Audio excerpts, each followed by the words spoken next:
Chegamos à nossa terceira aula do webinário As Emoções em Psicoterapia. Fico muito feliz que você esteja aqui mais um dia comigo para a gente poder estudar um pouquinho mais sobre as emoções. E qual é o nosso tema de hoje, né? Qual é o tema, né, que faz parte da nossa discussão sobre as emoções hoje?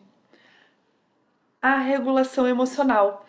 O que é a regulação emocional? Ou melhor, o que não é a regulação emocional? Porque muitas pessoas entendem que regular-se emocionalmente é controlar a emoção, né? Então aqui acredito que vocês já tenham percebido que o objetivo aqui não é de controlar a emoção, né? E como que funciona a regulação emocional em psicoterapia?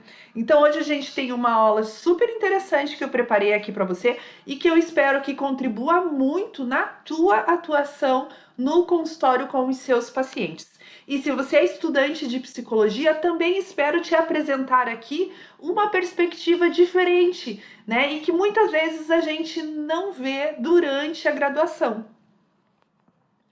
Então vamos lá, vamos começar o nosso trabalho de hoje. Então, a primeira coisa que a gente tem que entender é que esse paciente que ele chega pra gente, ele tá tentando de alguma forma lidar com as emoções dele. Ele está tentando de alguma forma regular essas emoções. E essas formas elas podem ser mais eficazes ou nem tão eficazes. Isso que a gente precisa aprender a avaliar, né? Quais são as estratégias que o paciente usa para regular as emoções dele. Então, o problema não é sentir a ansiedade. Aonde que vai acontecendo os problemas, né, da relação do paciente com a ansiedade? É na parte de conseguir ter a capacidade de reconhecer essa ansiedade, de aceitar essa ansiedade, de usar ela quando possível para funcionar melhor, ou também de poder continuar funcionando e fazendo o que é necessário, mesmo se sentindo ansioso. Né? Então, os pacientes eles buscam muito ter uma coerência emocional com o fazer. Por exemplo, para eu tomar uma decisão, eu preciso estar me sentindo seguro. E muitas vezes não é assim que vai acontecer. Então, o próximo vídeo que eu coloquei aqui para vocês, ele vai ilustrar um pouquinho de como que é, né, e o que é a regulação emocional. Ótimo, vamos olhar aqui a regulação. Imagine que esse mar, as nuvens, essa tempestade, ou seja, todas as condições climáticas aqui, tudo isso são as nossas emoções, é tudo aquilo que a gente não pode controlar, são as coisas que acontecem, é o imprevisível, são os nossos pensamentos. O que é a regulação emocional? É a gente conseguir continuar navegando e encontrar para onde navegar, mesmo com estas condições climáticas. E o nosso as nossas condições climáticas, elas podem mudar, elas podem estar mais calmas, elas podem estar mais agitadas. Então, a regulação emocional é o conseguir navegar, tanto quando as condições estão mais tranquilas, quanto quando as condições estão mais agitadas. Então, e para que servem as nossas emoções? Por que a gente não tem que controlar elas ou fugir das emoções? Porque as emoções elas têm funções. Para que serve a emoção? Os pacientes eles falam muito, eu quero ser racional, eu não posso ouvir as emoções. Não é assim que funciona. A gente precisa das emoções para dar textura para a vida, né? Para dar significado, para dizer aquilo que é importante para a gente. A gente precisa da emoção para a gente se conectar. Então, se a gente tenta se afastar disso, a gente acaba tendo uma vida sem sentido. Então, a emoção ela tem muito essa função de dizer para a gente o que é importante. E também as emoções elas são ótimas para dizer para a gente sobre as nossas necessidades, sobre o que frustra a gente, aquilo que a gente não gosta, sobre os nossos direitos também. A gente precisa dessa ativação emocional para dizer quando um limite está sendo violado. Um paciente precisa sentir raiva, nós precisamos sentir raiva, porque geralmente a gente sente raiva quando um limite está sendo violado. Então, as emoções, elas também nos ajudam a fazer mudanças, a se movimentar, a também fazer com que a gente se sinta satisfeito, a também a gente conseguir mudar rotas, mudar trajetos quando é importante para a gente e também para fugir de situações que são difíceis.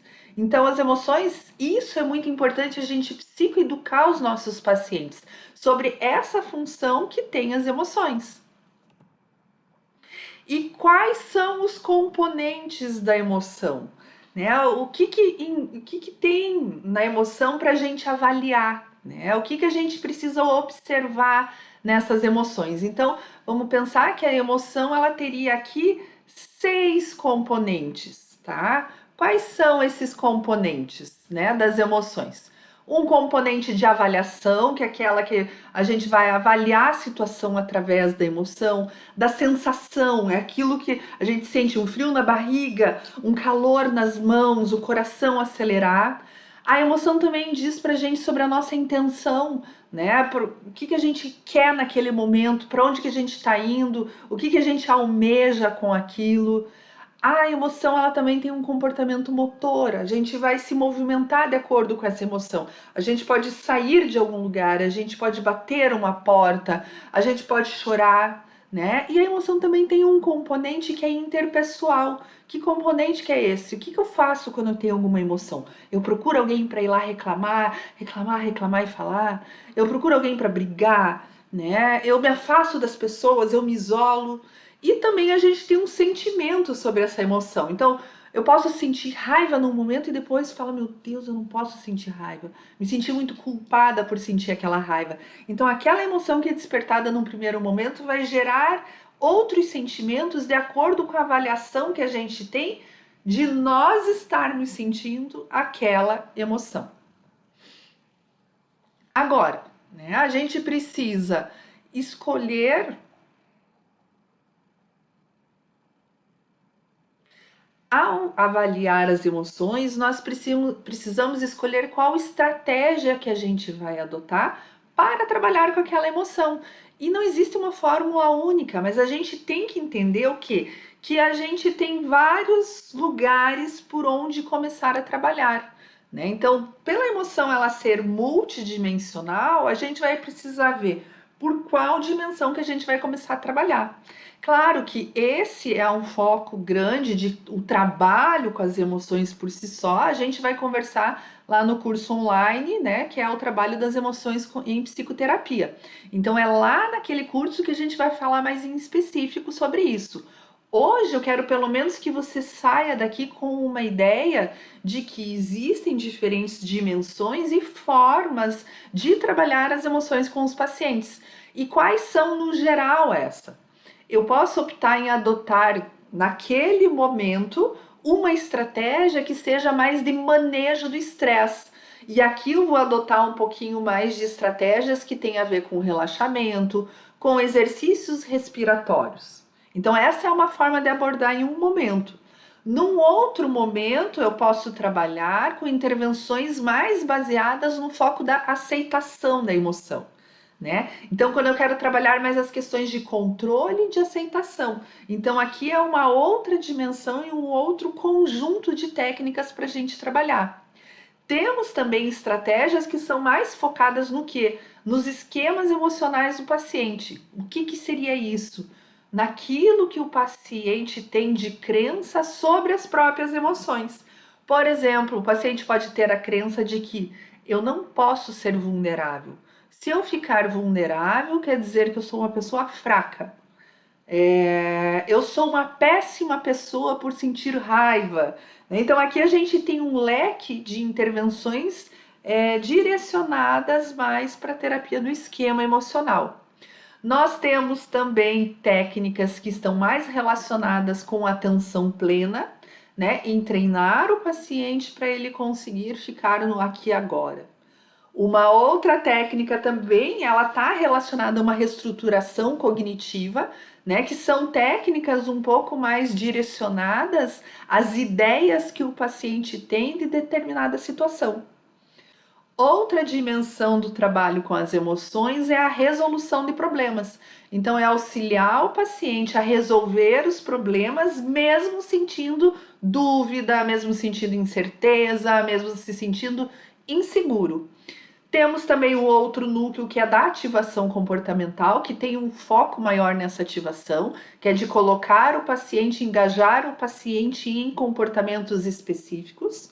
E temos o último núcleo, uma última dimensão, que é do paciente desenvolver tolerância às emoções, alguns esquemas emocionais que ele tem.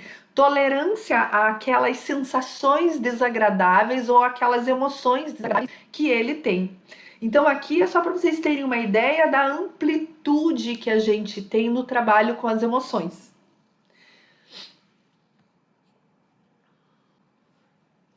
E se a gente fala em regulação emocional, vamos tentar entender um pouquinho o que é a desregulação emocional, né? Vamos pensar num término de namoro. O que eu vou sentir num término de namoro? Tristeza, posso sentir raiva, posso sentir desesperança, posso sentir até alívio, dependendo do namoro que foi. Eu posso ficar muito ansioso, posso sentir solidão. Né? Então, o que acontece? O término de um namoro, ele implica em várias emoções desagradáveis. Agora, o que é uma desregulação emocional? É quando eu busco estratégias disfuncionais para eu me livrar da emoção, estratégias problemáticas, estratégias que não são saudáveis dentro do movimento do paciente. Então, por exemplo, eu posso começar a me lamentar, me queixar, e com isso começar a ter problemas, né, com meus relacionamentos. Eu posso provocar, né, ficar provocando e buscando a pessoa para provocar e causando mais estresse, né, e provocando mais problemas também de relacionamento. Eu posso ir buscar bebidas alcoólicas, né, para quê? Para tentar anestesiar todas essas emoções, ou eu posso me isolar. Mas vejam que o conceito de desregulação emocional, ele tem muito a ver com a estratégia e o quanto essa estratégia ela vai funcionar de uma forma mais adaptativa.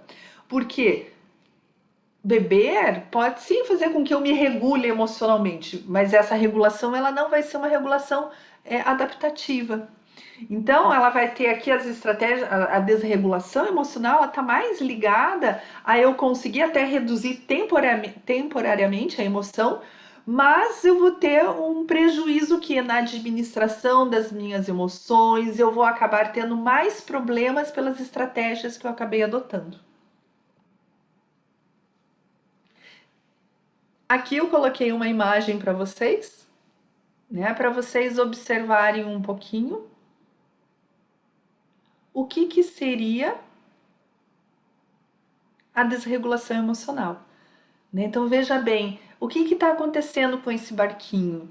Né? Esse barquinho ele não está em movimento, ele não está indo para algum lugar. Conforme as emoções vão acontecendo, esse barquinho ele fica sem rumo, ele fica sem sentido, ele fica sem o propósito, né? Ele fica solto. Então aqui é quando a gente fica dependendo, né, das emoções, a gente fica nesse processo de evitação das emoções e a gente não consegue movimentar a nossa vida na direção da vida que a gente gostaria de ter. Então, a desregulação emocional ela é caracterizada principalmente pela dificuldade ou por essa inabilidade que a gente tem de lidar com a emoção, de processar essa emoção, de nomear essa emoção, né? De olhar para ela e agir mesmo sentindo essa emoção. Como que a gente pode perceber a desregulação emocional? Por dois polos. Um polo é da intensificação. Aquela emoção, a gente gruda na emoção, a gente fica preso nela. Lembram da armadilha chinesa? Então aqui é quando eu tenho pânico, eu tenho terror, eu tenho uma urgência muito grande para tentar resolver as coisas porque eu não consigo tolerar aquilo, eu entro num movimento. Ou eu tenho uma desativação, né? Eu tenho uma desativação da minha emoção. Então é quando eu posso dissociar eu posso entorpecer, daí vem a bebida, daí vem o uso do remédio. Então, a desregulação são essas estratégias não adaptativas ou estratégias problemáticas que a gente acaba adotando, mas para quê? Para tentar regular a emoção. E se a gente falou em o que é desregulação, vamos falar no que é a regulação, então, mais adaptativa, né? A regulação adaptativa, ela tem a ver com qualquer estratégia que a gente tenha, né? Agora, aqui eu vou falar, aqui podem tirar a parte da problemática, aqui eu tô falando da estratégia adaptativa, né? Que é quando o indivíduo, ele tem um tipo de enfrentamento, né? Para confrontar aquela intensidade emocional que ele teve, aquela tempestade que aconteceu, ele tem uma estratégia de enfrentar isso. E aí vai depender muito da situação, do contexto, para dizer se essa estratégia ela é problemática ou não. Mas entendam que eu gosto de ilustrar muito o uso do álcool, né? O uso da bebida alcoólica, porque a maioria dos pacientes vão dizer que isso não aproxima eles de quem eles desejariam ser. E vejam que o beber regula até a minha emoção, né? Mas não é uma estratégia funcional, ela acaba tendo prejuízos tanto nos relacionamentos familiares, a pessoa não se sentir bem no outro dia, acaba entrando, né, num ciclo de problemas por causa dessa estratégia que ela usou para regular a emoção. Então eu quero deixar muito claro aqui que a regulação ela depende muito, a avaliação do que é uma regulação adaptativa ou não, ela depende muito dessa análise do contexto. No geral, a gente tem 8 estratégias, né, de regulação emocional. A primeira delas aqui é a confrontação e a assertividade, né? Confrontação, o falar, o ir de encontro a, né, alguém e conversar. O distanciamento também, ele pode ser uma estratégia adaptativa de regulação emocional. Por exemplo, quando eu vejo que alguém está muito nervoso, talvez nesse momento seja melhor eu me distanciar. Ou se eu estou muito nervosa, eu vou me distanciar, né, para me acalmar e depois conversar. Então, o distanciamento dentro de um contexto pode ser uma estratégia muito adaptativa, sim, né? Buscar controlar a emoção, o autocontrole, né? Em alguns momentos, sim, pode ser uma estratégia adaptativa. Buscar o apoio, a busca de apoio emocional é uma estratégia muito importante. Né? O que eu percebo muito no consultório hoje, as pessoas têm um sofrimento e elas se isolam. Então, por isso que buscar o apoio numa fonte onde eu possa receber esse apoio é muito importante. É uma habilidade, porque eu buscar apoio com quem me invalida, aí não é uma estratégia de regulação funcional. Então, eu buscar apoio com quem tem condições de me ouvir, por exemplo. Aceitação de responsabilidade, né? Entender que em determinada situação eu preciso lidar com aquelas emoções, eu preciso me movimentar mesmo sentindo aquelas emoções por ser a minha responsabilidade, aquela tarefa ou aquela situação.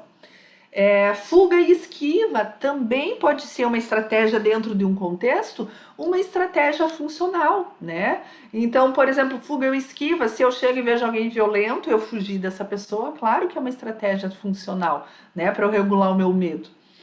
Resolução planejada de problemas também é uma habilidade muito importante, né? De regulação. E a reavaliação positiva, né? O que é a reavaliação positiva? Eu gosto mais de usar o conceito de flexibilidade de interpretação daquela situação. É olhar por diferentes perspectivas a situação que eu estou passando. Então, um primeiro leque de técnicas, ele está muito direcionado às pessoas que têm, por exemplo, inibição emocional ou dificuldade de nomear, de classificar, de dar nomes para aquelas emoções. Então, aqui tem um leque de técnicas relacionadas a conseguir perceber a emoção, classificar ou nomear essa emoção. E é aqui que eu coloquei para vocês os cards das emoções, né? Então, aqui a gente tem os cards das emoções que eles ajudam muito nesse momento do paciente nomear, e foi justamente por isso que eu montei os cards das emoções, porque muitas vezes eu pergunto para o paciente, o que você sentiu naquele momento, né? E o paciente pode me falar, senti tristeza. Só que depois que eu fiz os cards, né, eu já experimentei e venho montando ele há muito tempo, o que eu fiz? Eu entrego para o paciente essa opção de 50 emoções. Então, quando eu entrego para o paciente, ele consegue, através desse estímulo de ler aqui a emoção, ele consegue nomear com muito mais precisão, ele consegue desenvolver essa habilidade de nomear, perceber e nomear as emoções. Então, geralmente, é algo que eu perguntava sem os cards, que o paciente me nomeava 2, 3 emoções, com os cards ele vai me nomear 10 emoções. E o que faz isso com o paciente? Amplia o repertório do paciente de entender, nomear e conseguir se perceber mediante as emoções. Outra também, as técnicas de regulação emocional, elas também servem para quê? Para ajudar o paciente a usar as emoções para ele conseguir decidir as coisas. A gente precisa da emoção para a gente entender o que é importante para a gente. Então, as técnicas vão ajudar muito o paciente a resolver os problemas, tomar decisões, para clarear quais são os valores que o paciente tem, quais são as metas que ele tem de vida. O terceiro núcleo de técnicas também de regulação emocional tem a ver o quê? E o paciente ele compreender qual que é a natureza da emoção, né? E ele também começar a desapegar só das interpretações negativas sobre as emoções, né? Ele começar a soltar esse tipo de julgamento em relação à emoção. E ele começar a entender que não existe emoção ruim, emoção que não se deve sentir. Apenas emoções agradáveis e desagradáveis, né, de sentir. E por último, né, a gente tem um núcleo de técnicas aqui, que é a forma como as emoções elas realmente podem ser manejadas e reguladas, formas adaptativas, né, para aquele paciente de regular a emoção. E chegamos na terceira aula do nosso webinário. Espero que vocês tenham gostado, que vocês tenham aproveitado. Qualquer coisa, deixem os comentários aqui embaixo. Usem o grupo do Telegram também. Eu vou deixar o grupo aberto para vocês perguntarem, para vocês também deixarem as questões de vocês. Então, tem 2 lugares. Aqui embaixo, no próprio YouTube, ou lá no nosso grupo do Telegram. O nosso próximo encontro, nosso quarto e último webinário, ele tem a ver com os esquemas emocionais do paciente e os esquemas emocionais do psicólogo. Como que esses 2 esquemas eles se relacionam e interferem na relação terapêutica, no trabalho de psicoterapia. Então, espero vocês até o nosso último encontro e foi muito bom ter vocês aqui. Fico muito feliz com a participação de vocês e espero realmente que esses nossos encontros estejam contribuindo para a atuação de vocês enquanto profissionais ou para vocês alunos, esteja ampliando os horizontes da psicoterapia para vocês.